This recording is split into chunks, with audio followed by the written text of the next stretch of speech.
Shopping cart module पे काम करेंगे और हमें कहाँ कोड लिखना है बताया था। Area, customer, controller, home controller, और होम कंट्रोलर के अंदर ये डिटेल यहीं पे थे। तो वही है, जो प्रोडक्ट खरीदना है उसकी डिटेल देखनी है, यही है। जो प्रोडक्ट खरीदना है उसका आईडी तो इसमें आ रहा है, वो हमने टेस्ट किया। ठीक, अब यहाँ पे हम लोग क्या लिखेंगे, तो उस प्रोडक्ट की डिटेल डिस्प्ले करनी है।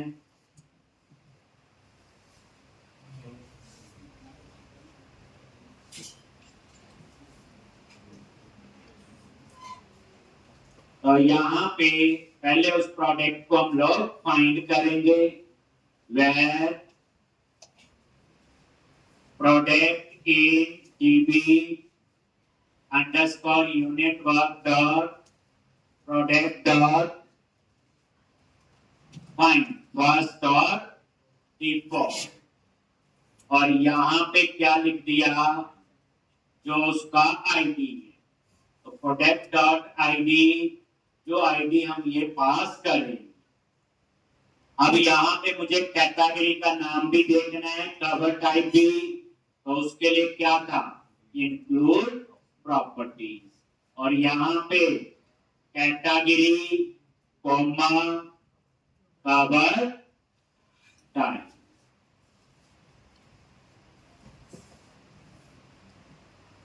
एक कैटेगरी कॉमा कवर टाइप। तो ये देखो यहाँ पे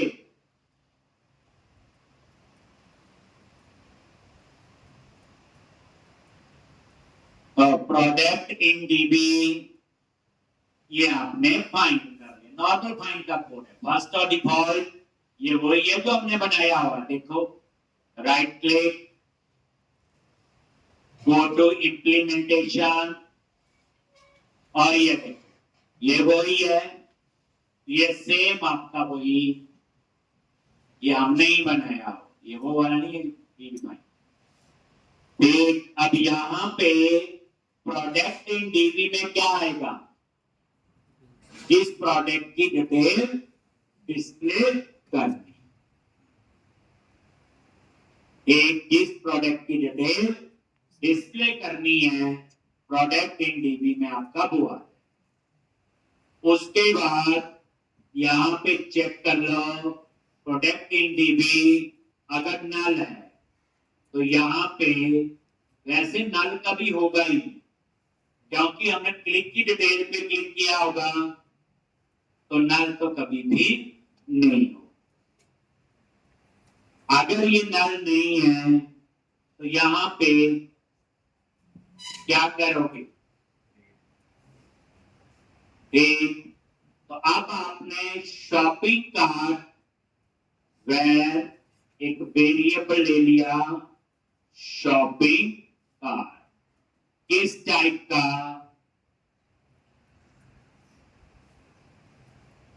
शॉपिंग कार्ट टाइप।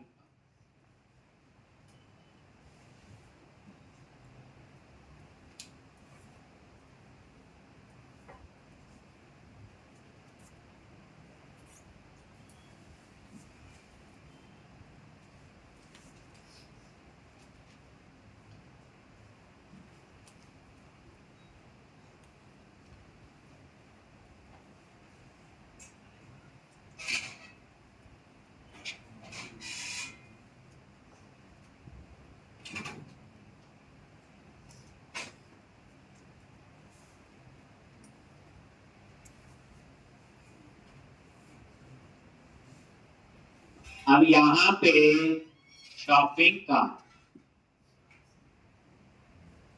अब यहाँ पे ये जो शॉपिंग कार्ट है इसमें हम प्रोडक्ट की डिटेल भी लेंगे। एक तो यहाँ पे आप ये देखो प्रोडक्ट, और ये आ गया प्रोडक्ट इन डीबी, और दूसरा जो है प्रोडक्ट आईडी, वही product in dB dot I. ये मेंबर आपके शॉपिंग कार्ट में हैं, देख लो। ये देखो शॉपिंग कार्ट पे F12 प्रेस करो ध्यान से। ये देखो प्रोडक्ट आईडी डाल दिया और इस प्रोडक्ट में पूरी प्रोडक्ट की डिटेल एक पे दोनों पे मैंने, और उसके बाद इसको आपने पास कर दिया कहां पे, व्यू, टेक शॉपिंग कार्ट, बस देख।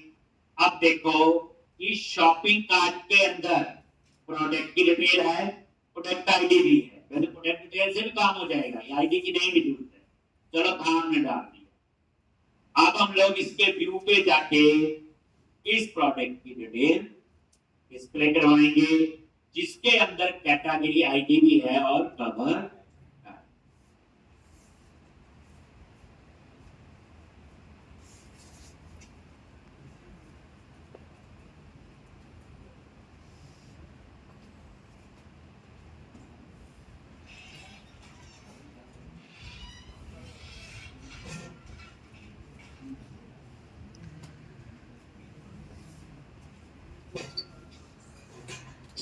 अब इसको रन करोगे तो अब हम इसके डिटेल वाले व्यू पे जाएंगे और वहां पे सारी इंफॉर्मेशन एक्सेस करेंगे।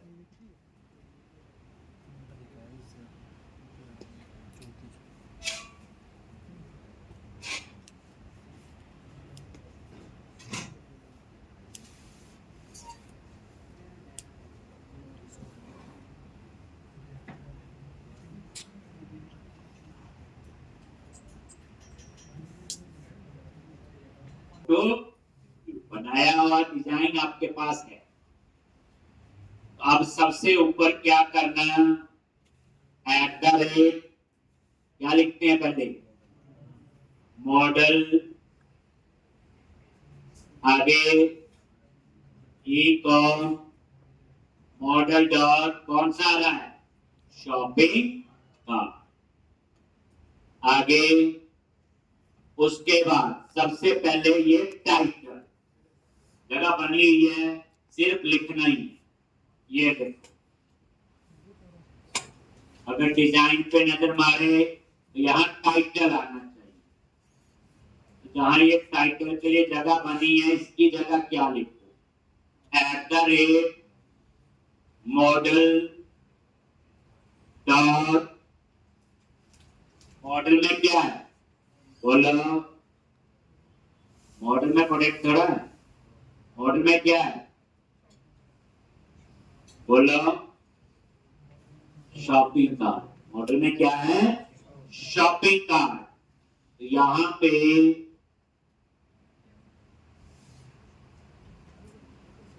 मॉडल डॉट,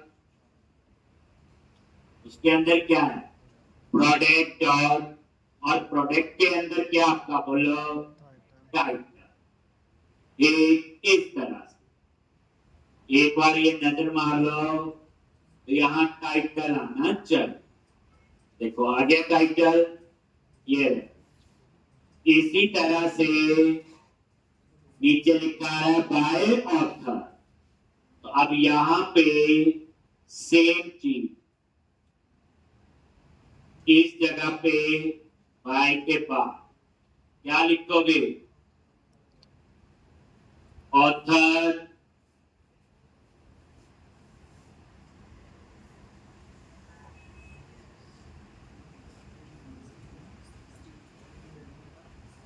तो ये आपका आ गया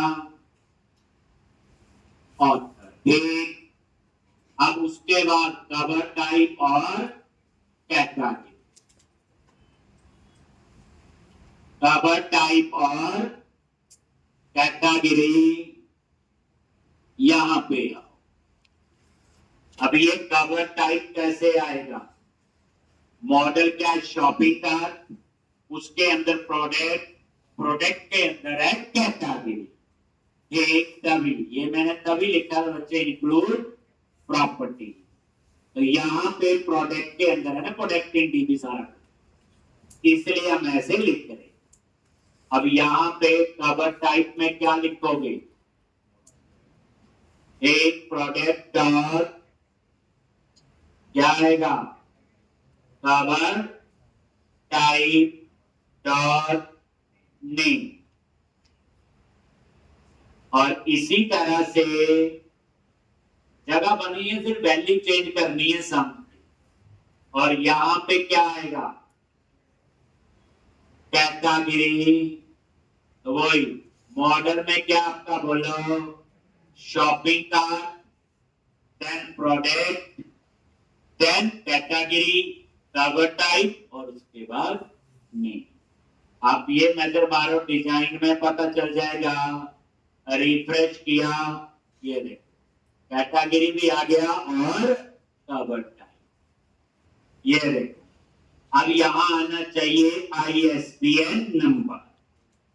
एक सिर्फ वैल्यू रिप्लेस करनी, डिजाइन आपको मिला, बस थोड़ा सम के कैसे डाटा आ रहा है ये चीज आपने ध्यान देना है। अब उसके बाद ये आ गया, ये सारी डिटेल कार्ड हेडर में, बच्चे कार्ड बनते हैं क्या? ये कार्ड हेडर है जो ऊपर वाला है, ये बटन और ये लगे कार्ड फुटर है, और ये जो बीच में डिटेल आ रही है ये कार्ड बॉडी, ये कार्ड हेडर हो गया। अब आ जाओ कार्ड बॉडी। जैसे आप कार्ड बॉडी में आओगे, सबसे पहले क्या है? ISBN। क्या लिखोगे? @model dot product dot ISBN।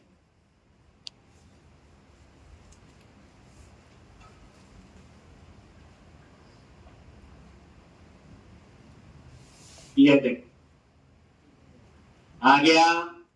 इसी तरह से प्राइस, तो ये आपका लिस्ट प्राइस है, ये जगह बनी हुई, तो लिस्ट प्राइस में भी क्या आएगा? @model डॉट, उसके बाद कहां जाएंगे? प्रोडक्ट। कॉलम का नाम कहां पे है? लिस्ट प्राइस, प्रोडक्ट के अंदर ही है ना। और ये रिफ्रेश किया, ये लो। अगर आप चाहते हैं डेसिमल और 2 जीरो आए अपने आप, तो इसको क्या कर दो? डॉट टू स्ट्रिंग, और यहां हम फॉर्मेट दे सकते हैं ऐसे। ये मैंने क्या दे दिया? फॉर्मेट। इससे देखो क्या चेंज होगा।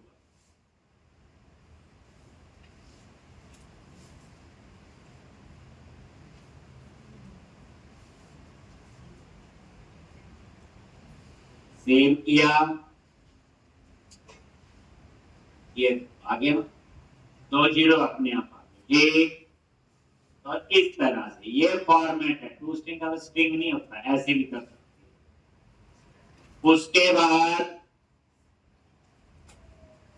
आपका क्या आएगा? हम पहले ये क्वांटिटी, फिर ये सारी कहानी, फिर डिस्क्रिप्शन और ईमेल।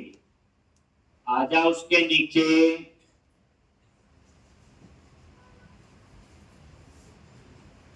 बूटस्ट्रैप में पूरा डिजाइन। आपको डिजाइन बना कैसे है, इसके लास्ट का जो एक दिन बिना होता है उसमें फ्रंट एंड ही बढ़ते हैं रेक्टेंगुलर, तब आपको ये सारा पता। इसलिए अभी आप इसमें ना जाओ, आप सिर्फ डेवलपमेंट पे फोकस कर, ये चीजें भी आपको पता। एक ये कोई रेडीमेड नहीं है कॉपी पेस्ट, ये खुद बनाए हैं प्रोजेक्ट के हिसाब से। गूगल से कॉपी पेस्ट किए नहीं। अब आप लोग यहां, और ये प्राइस, ये जगह बनी हुई है, तो यहां क्या आएगा बोलो? प्राइस। तो यहां पे @model डॉट बोलो product dot price dot to string, क्या आएगा?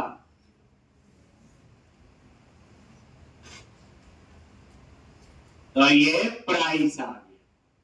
इसी तरह से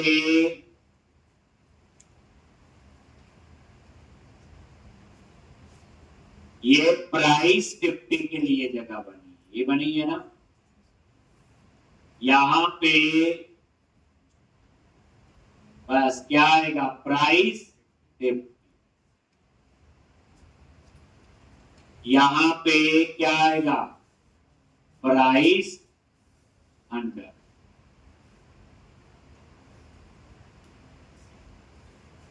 एक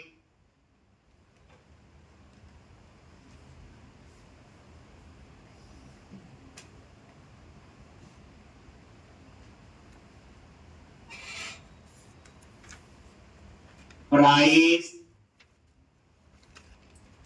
50, प्राइस 100, जरूरी हुई है ना।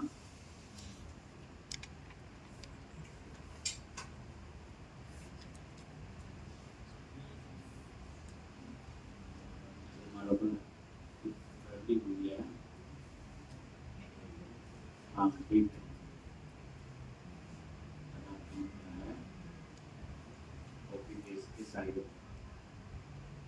यहाँ पे थे एक, और यहां तक तो प्राइस तो आ गया होगा, देख लोगे, ये आ गया ना प्राइस लिखा हुआ। अगर 1 to 49, 50 to 99 है तो प्राइस 50, और यहाँ पे प्राइस 100। तो यहाँ पे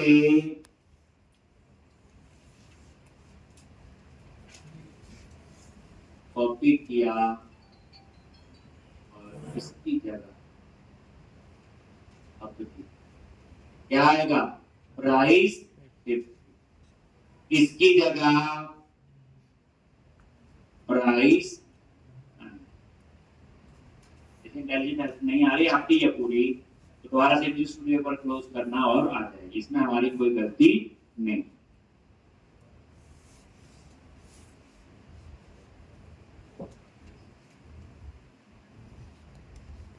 एक, और ये नजर मारो यहाँ पे, रिफ्रेश, आगे इतना इतना, इसका इतना ही। अब आनी चाहिए नीचे डिस्क्रिप्शन, ये नीचे आ जाओ, ये डिस्क्रिप्शन है, क्या आएगा इसके लिए, एट द रेट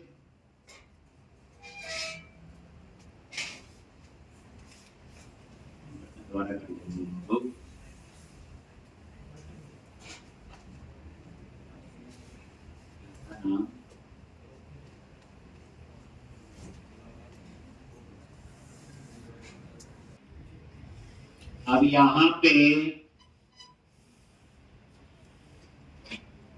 क्या था, डिस्क्रिप्शन आना था ना, देखो एट द रेट मॉडल आगे, हेल्पमेंट और प्रोडक्ट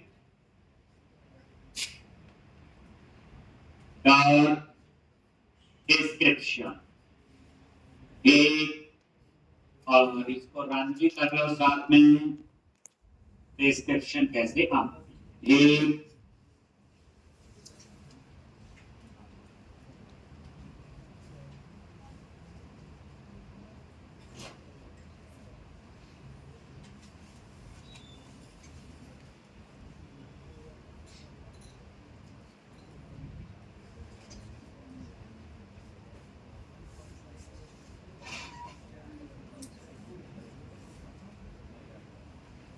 और ये देखो डिटेल पे क्लिक किया, ये और डिस्क्रिप्शन में नजर मारो, HTML के टैग भी आ गए, पी पैराग्राफ वगैरह, क्योंकि हमने टेक्स्ट एडिटर लगाया हुआ है। तो हम चाहते हैं सिंपल आपका रॉ HTML आए, ये ना HTML के टैग। तो क्या करोगे इसके लिए, यहाँ पे एट द रेट ये हटा के HTML डॉट रॉ,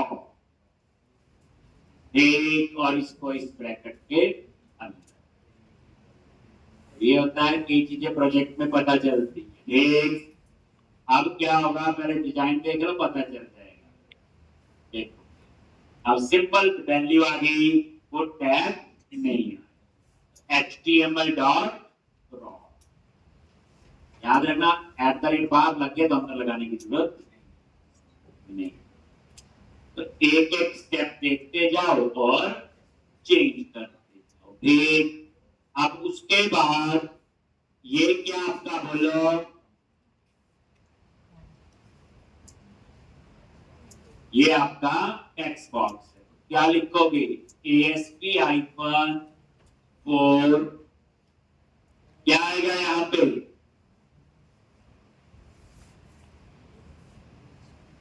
ये काउंट का है, क्वांटिटी क्या लिखेंगे बताओ?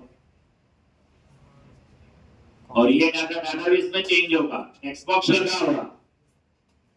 हम बात कर रहे हैं, ये देखो शॉपिंग कार्ट पे F12 प्रेस किया, उसके अंदर ये काउंट है, जिसको बाइट कोड क्या सेट किया हुआ 1, तो ये वहां आना चाहिए। तो क्या लिखूंगा? जी एक्यूरेट तो लिख दिया। लो मॉडल आगे,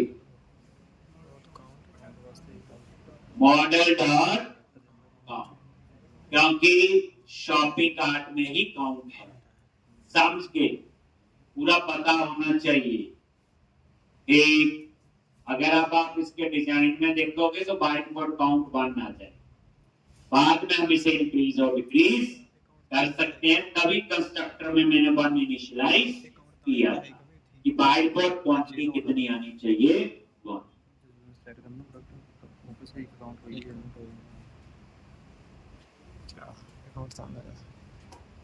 हो गया जी। आप आ जाओ इमेज, कहां पे आओगे? इमेज, ये आ जाओ IMG सोर्स।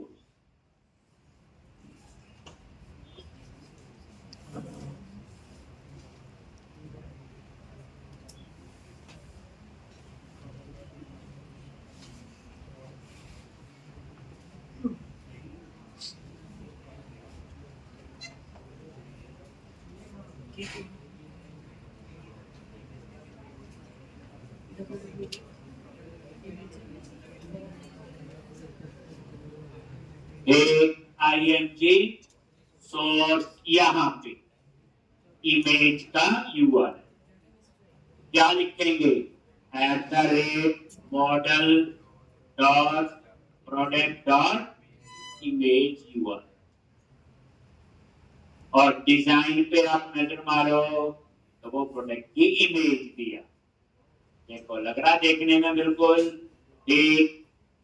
अब आपका तो यहां तक की कहानी आपकी ठीक।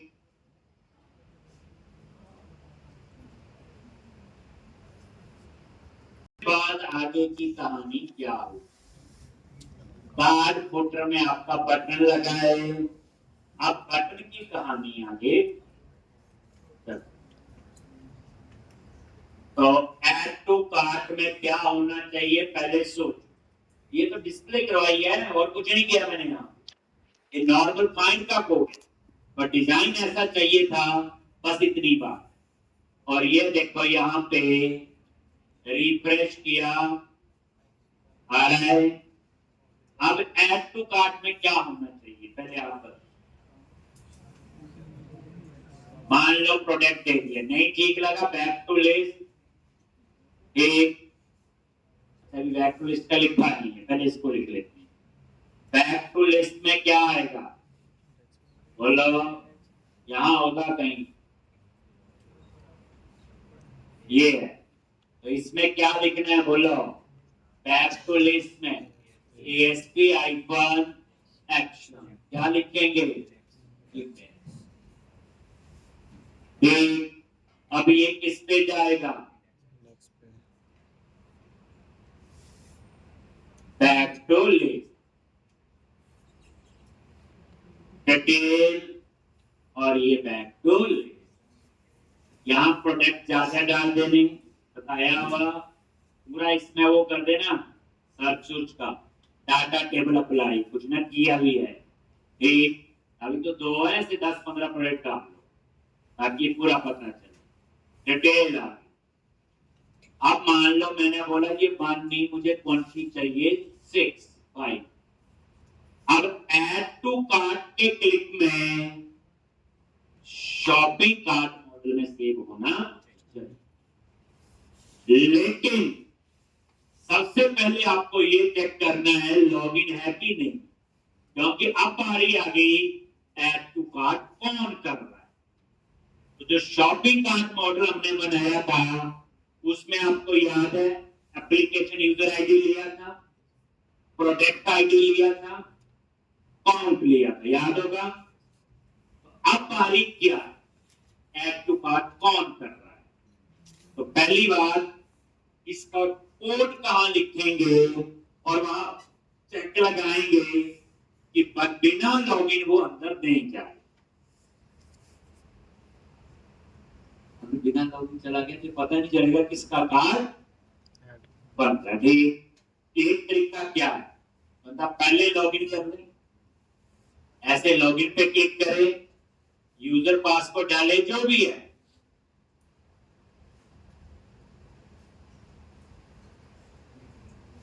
जो यूजर खरीदना चाहता है वो अपना यूजर नेम और पासवर्ड आगे यहाँ पे, अब यहाँ पे लॉगिन हो। अब अगर लॉगिन किया तो डिटेल पे गए, 10 बुक्स लेनी है, ऐड टू कार्ट में सीधी शॉपिंग कार्ट ऑर्डर में सेव हो जाए, किसके लिए, इस यूजर के अगेंस्ट। लेकिन मान लो किसी ने लॉगिन नहीं किया हो और डिटेल पे क्लिक किया, भी खरीदना चाहता है तो इसके आगे तभी जाए जब उसे लॉगिन होना। और इस ऐड टू कार्ट में हम क्या करेंगे, शॉपिंग कार्ट में हम उसे सेव करेंगे। शॉपिंग कार्ट में किसको सेव करना है, इस प्रोडक्ट। तो मुझे इस प्रोडक्ट का आईडी चाहिए, पहली बात काउंट चाहिए, यहां से आ जाएगा, दूसरी बात। तीसरा किस यूजर का जिसने लॉगिन किया।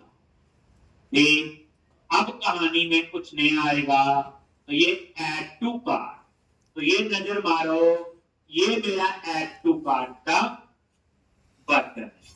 तो इस पे अब हमने क्या करना है,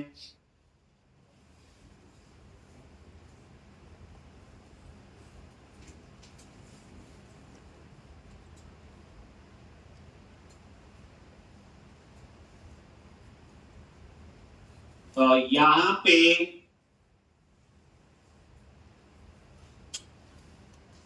जैसे आप इनपुट टाइप सबमिट का मतलब क्या, जैसे आप इस पे क्लिक करोगे तो वो डिटेल एक्शन पे जाएगा। बताइए इनपुट टाइप सबमिट, ये वही है। तो यहां पे आ जाओ और इसके नीचे आपने सबसे पहले लिख दिया HTTP कोड और टेक्स्ट बॉक्स में डेटा टाइप कर रहे हो तो validate and take grocery token. बिना लॉगिन आप यहां नहीं आ सकते, तो ऑथराइज आपने ऊपर लिख दिया, ये इंपॉर्टेंट है। एक और उसके बाद हम लोग क्या बनाएंगे, एक्शन, और एक्शन का नाम क्या होगा, सेम नाम। एक और इसमें सबमिट होके क्या आएगा, बोलो शॉपिंग कार्ट, क्योंकि वहां व्यू को हमने शॉपिंग कार्ट ही ऊपर मॉडल में पास किया। तो पहली बात अब हम इसको चेक करेंगे, रिटर्न जैसे लिख दिया अभी मैंने, ब्रेक पॉइंट लगाए। पहली बात ये कोड कब चलेगा, जब आप उस बटन पे क्लिक करोगे, लेकिन पहले लॉगिन होने चाहिए। अगर लॉगिन नहीं है तो यहां पे आएगा ही। ऑथराइज बताया था आपको, मैंने पढ़ाया वो। एक नहीं तो देखो, अगर मुझे आइडेंटिटी प्रिंट नहीं आता है, पता नहीं होता, बड़े उल्टे सीधे लॉजिक लिखने पड़ते, जुगाड़ लगाने पड़ते और वो कभी भी फेल हो सकते। मैंने क्या बताया, ऑथराइज या अलाउ अनॉन, बाय डिफॉल्ट अलाउ अनॉनमेस होता है, कोई भी इसे एक्सेस कर सकता है। कर रहे थे हम लोग बिना लॉगिन। अनॉनमेस यूजर कौन हुए, जैसे हम लोग गूगल में जाते हैं, सर्च की बाहर आ गया अनॉनमेस, हाँ जिसने रजिस्टर कर लिया, लॉगिन कर लिया, वो आपका ऑथराइज यूजर हो गया। तो अब आप इसे समझो, कोड बात की बात है, क्या आएगा क्या नहीं।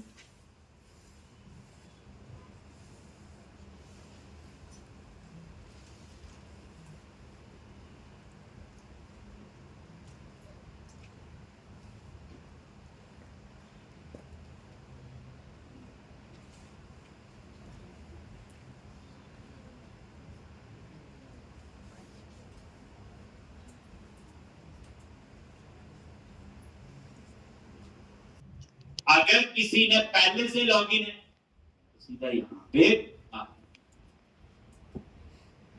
टेस्टिंग प्रॉपर होनी चाहिए। पूरी प्रैक्टिस नेक्स्ट वीक का टारगेट है, पूरा शॉपिंग कार्ड हेडर उडर ये सारा खत्म हो जाना चाहिए। फिर आएगा पेमेंट। ये मॉड्यूल होते हैं प्रोजेक्ट में, जैसे प्रोजेक्ट की डेफिनेशन होती है ना, तब खत्म तो कभी भी नहीं होता। हमारे पास कई प्रोजेक्ट 10 साल से चल रहे हैं, 15 बंदे 20 काम कर रहे हो, इधर नहीं खत्म हो। जैसे कुछ बच्चे कॉलेज के होते हैं ना, तो वहाँ प्रोजेक्ट एक बच्चे का अलग अलग होना चाहिए, एक पूरा होना चाहिए। तो ना अलग अलग का पता ना पूरे की डेफिनेशन क्या होती है, हम हर के कोड लिख के तो बच्चे मॉड्यूल होते हैं। तो हम लोग कितने मॉड्यूल पे काम कर रहे हैं। अब इस प्रोजेक्ट को करवाना चाहूँ तो मैं 6 महीने बढ़ाता रहूं, कभी ना खत्म हो। आपको दूंगा कहाँ, टोटल 100 काम करने हैं, सारी मैं करवाऊंगा, 10 आप करो, 50 तो भी तब हो। तो इसलिए कभी भी प्रोजेक्ट की डेफिनेशन नहीं होती बच्चे की प्रोजेक्ट खत्म हो गया। हाँ, एक प्रोजेक्ट का पूरा फ्लो क्या, जब कोई इस एप्लीकेशन में आए, प्रोडक्ट हो, प्रोडक्ट डिस्प्ले हो, बंदा ऐड टू कार्ट करे, पैसे दे, ऑर्डर कंफर्म हो और उसको पता चल जाए कि पेमेंट हो गई, बाकी सामान हमने वही घर पहुंचा। हम तो डेवलपर है बेचारे, वो अलग सर्विस होती है। तो वो एक प्रोजेक्ट का पूरा फ्लो कभी कंप्लीट होगा ना, जब हमारा ऑर्डर कंप्लीट हो गया, डन। चल अब देखो, मैं पहले लॉगिन कर देता, लॉगिन पे क्लिक किया,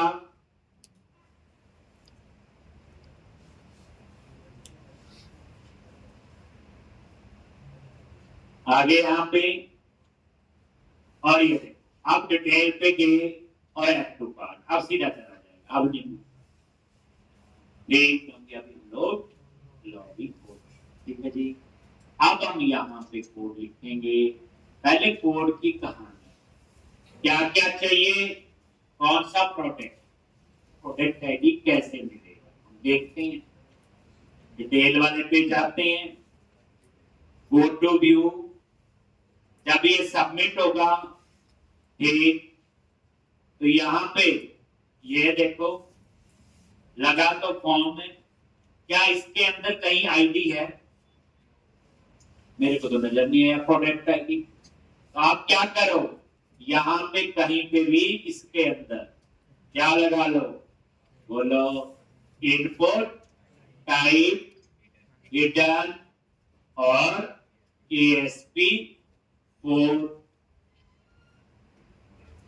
चाहिए। क्या कोड बात की बात है, शॉपिंग कार्ट में सेव करना है जी, किस यूजर का लॉगिन हो रहा है वो उसको उठाएंगे, कौन सा प्रोडक्ट, प्रोडक्ट आईडी चाहिए ना यहां से।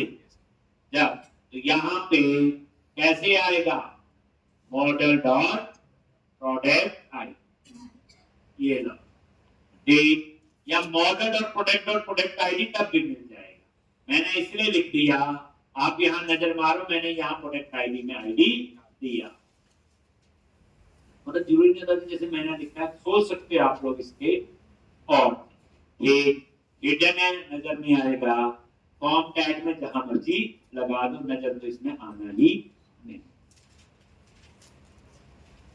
हो गया जी। आईडी, जिस यूजर ने लॉगिन किया उसकी डिटेल चाहिए और काउंट चाहिए, यही चाहिए ना मेन, ये लो जी। तो इनपुट टाइप हिडन आपने लिख लिया, फाइंड करने के लिए क्या होता है ASP हो। अब यहां पे इसमें आप लोग क्या लिखोगे और कैसे, तो अब यहां पे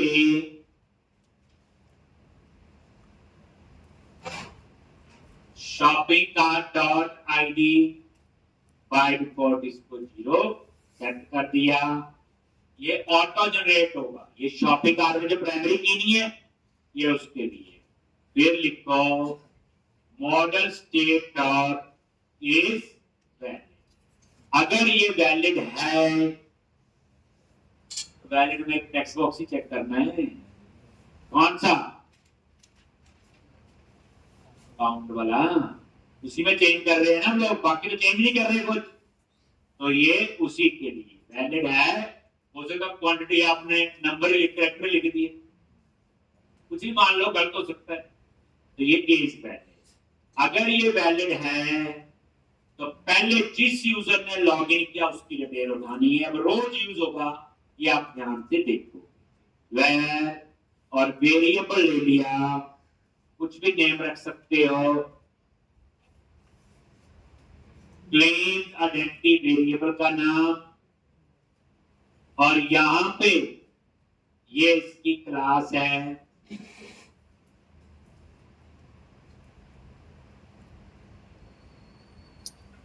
क्लेम आइडेंटिटी, और जिस यूजर ने लॉगिन किया तो यूजर डॉट आइडेंटिटी से उसकी आइडेंटिटी आई। यानी ये क्या कर रहा है, यूजर डॉट आइडेंटिटी में क्या आएगा, जिस यूजर ने लॉगिन किया हुआ। देखो इसके अंदर आएगा तभी जब लॉगिन होगा। ऊपर मैंने क्या लिखा हुआ, ऑथराइज। तो ये लाइन क्या कर रही, जिस यूजर ने लॉगिन किया ये उसकी आइडेंटिटी उठाएगी। ये टाइप कास्ट किया, कन्वर्ट किया, जैसे हम कन्वर्ट लिखते थे ये, और इस क्लेम आइडेंटिटी में वो आ। फिर आप लोग लिखो वेर क्लेम, और यहां पे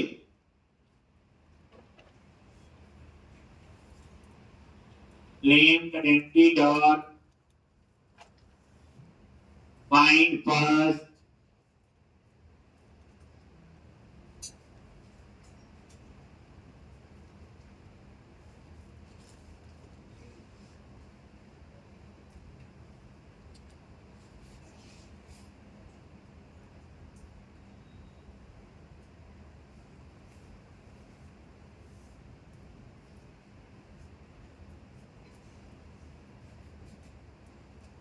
अब यहां पे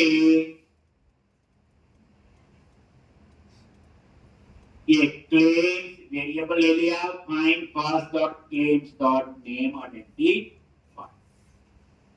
अब इस क्लेम्स वेरिएबल के अंदर आपका जिस यूजर ने लॉगिन किया उसकी डिटेल आ जाए। और अगर ये नल है, इसमें क्या है, नल, इसका मतलब ये है कि इसने लॉगिन नहीं किया। वैसे इस लाइन को लिखने का कोई तुक नहीं बनता, क्योंकि बिना लॉगिन हम यहां पहुंच ही नहीं सकते। और आज पड़ी है चेक करने की, इसलिए मैंने वो चीज लिखी। तो अब इस क्लेम्स वेरिएबल के अंदर क्या हुआ, जिस यूजर ने लॉगिन किया हमें इससे उसका यूजर आईडी उठा ले। ठीक, अब उसके बाद हम क्या करेंगे, तो जो शॉपिंग कार्ट मॉडल है डॉट एप्लीकेशन यूजर आईडी, और ये देखो क्लेम डॉट वैल्यू, और क्लेम डॉट वैल्यू में क्या आएगा, जिस यूजर ने लॉगिन किया उसका एप्लीकेशन यूजर, और उसको स्टोर कर दिया इस शॉपिंग कार्ट वेरिएबल। क्योंकि शॉपिंग कार्ट के अंदर जब सबमिट हो रहा है उस समय तो यूजर आईडी नहीं है, वो हमने यहां पे यूजर को एक्सेस किया। तो shopping cart dot application user ID में क्या आ जाएगा, जिस यूजर ने लॉगिन किया उसका यूजर आईडी हो गया। प्रोडक्ट आईडी हमारा इधर से आ जाएगा, टेक्स्ट बॉक्स से उसकी क्वांटिटी है। तो ये काम आपका हो गया लॉन्च। एप्लीकेशन यूजर आईडी आ गया, जिस यूजर ने लॉगिन किया हमने शॉपिंग कार्ट में डाल दिया, ये वाली बात इस। और दूसरा आपका प्रोडक्ट आईडी वो कंट्रोल से आ जाएगा। फॉर्म कहां से आ जाएगा? Text box. एक तो अब यहां पे नेक्स्ट, अब हमने शॉपिंग कार्ट उसमें सेव करना है। देखो अब पहले सोचो आगे मैंने क्या चेक लगाना है। जैसे मैं ऐड टू कार्ट करूं, मैंने लॉगिन किया तो मेरा यूजर आईडी आ जाएगा, जो प्रोडक्ट सिलेक्ट किया प्रोडक्ट आईडी आ जाएगा और काउंट। लेकिन यहां चेक लगाना है, मान लो मैंने सेम प्रोडक्ट दोबारा ऐड कर दिया, मैंने लॉगिन किया, सेम प्रोडक्ट आईडी पहले से उस शॉपिंग कार्ट में है उस यूजर के लिए, वो चेक करे अगर वो प्रोडक्ट आईडी ऑलरेडी है उस यूजर के कार्ट में तो वो क्या करे, उसकी क्वांटिटी इंक्रीज कर दे, अगर नहीं है तो कार्ट में उसे ऐड कर। तो सोचो जैसे आपने अमेज़न पे लॉगिन किया, ऐड टू कार्ट, 15 दिन बाद फिर लॉगिन किया, सेम चीज दोबारा ऐड टू कार्ट कर ली, तो क्या होना चाहिए? क्लाइंट की रिक्वायरमेंट है तो मेरी सोच है, मैं तो यहां ये चेक करूंगा, कार्ट मॉडल में जाऊंगा, वहां से जिस यूजर ने लॉगिन किया और जो प्रोडक्ट खरीदना चाहते हैं मैं उसको मैच करूंगा। अगर उस यूजर के कार्ट में वो प्रोडक्ट है तो 20 प्लस करूंगा, नहीं तो नया कार्ट से ऐड कर दूंगा। जैसे शॉपिंग कार्ट इन डीबी, याद रखना ये कोड जो होता है कुछ नहीं है, जो आप सोच रहे हो वही इंपॉर्टेंट है। अब देखो इन डीबी, अब मैं यहां फाइंड करूंगा unit work dot shopping cart dot, और यहां पे फर्स्ट डॉट डिफॉल्ट। सबसे पहला चेक लगाया shopping cart dot application user ID, और जिस यूजर ने लॉगिन किया क्लेम डॉट वैल्यू। देखो अब आपको ये पता चल गई कि जिस यूजर ने लॉगिन किया उसका आईडी कैसे उठाते हैं, क्लेम डॉट वैल्यू को जो वेरिएबल लिया हुआ, and shopping cart dot product ID, और जो प्रोडक्ट हमने खरीदना है वो व्यू से आएगा shopping cart dot product ID. मैं दिखाता हूं पूरा, फिर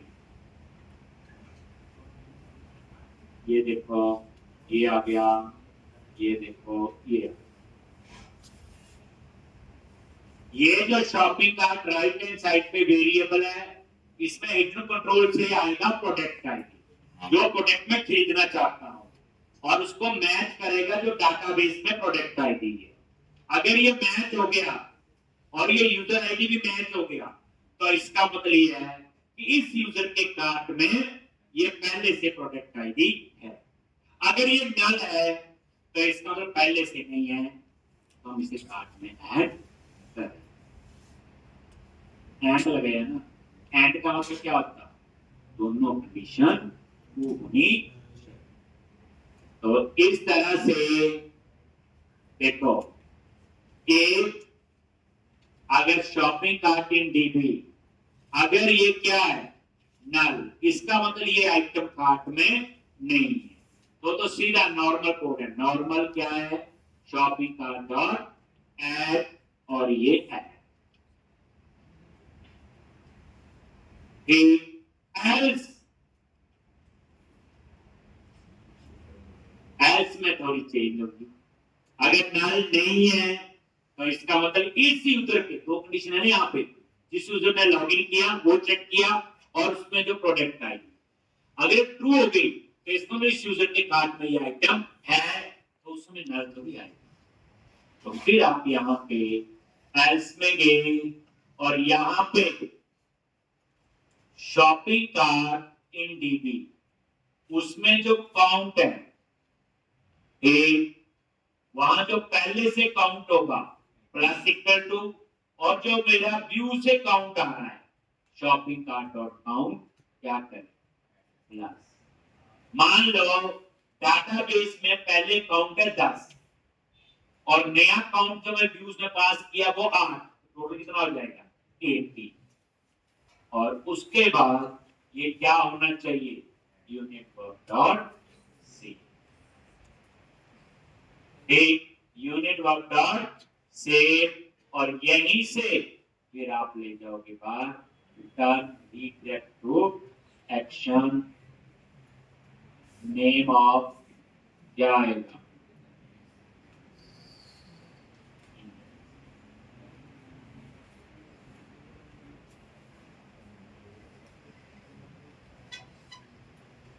जो बात बोली वो लिख दी, लेकिन सोचनी तो पहले पड़ी ना, कोड मत सोचा करो, कोड तो चलो आ ही जाएगा।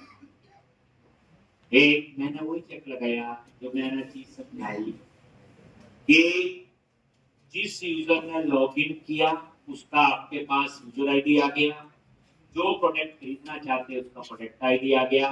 सबसे पहले मैंने डाटाबेस में चेक कर लिया कि जो प्रोडक्ट खरीदना चाहते हैं इस यूजर के कार्ड में पहले से तो नहीं है, अगर पहले से नहीं है तो इसमें नल आएगा, तो उस कार्ड में वो ऐड हो जाएगा।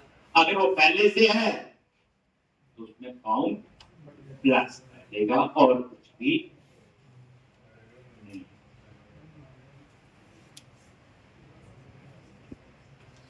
टेस्ट करेंगे इसको, ब्रेक में लगा के बताऊंगा पूरा, डाटाबेस में चेक करेंगे, ऐसे तो लिख के थोड़ी काम चलेगा, भी होता ही। अगर ये वैलिड नहीं है तो कहां जाएगा इसके एक, अगर ये वैलिड नहीं है तो इसके एल्स में फिर जैसा कार्ट है वैसा ही नजर आना चाहिए। मतलब ये है कहने का जो ऊपर डिटेल में लिखा हो यही आएगा ना, जो ऊपर मतलब ये यही आएगा ना। अगर वैलिड नहीं है तो जैसा व्यूज था वैसे आएगा, मतलब ये है कहने का यही। सेल्स में गए जो डिटेल में ऊपर लिखा हुआ और यहाँ पे शॉपिंग कार्ट इस वेरिएबल का नाम लिखते चेंज कर दो। ये क्यों चेंज करना पड़ रहा है मुझे, क्योंकि यहाँ ऊपर ऑलरेडी वही नेम से आ, तो मैंने ऐसे लिख दिया। और यहाँ पे आईडी कहाँ से आएगा बोलो, शॉपिंग डॉट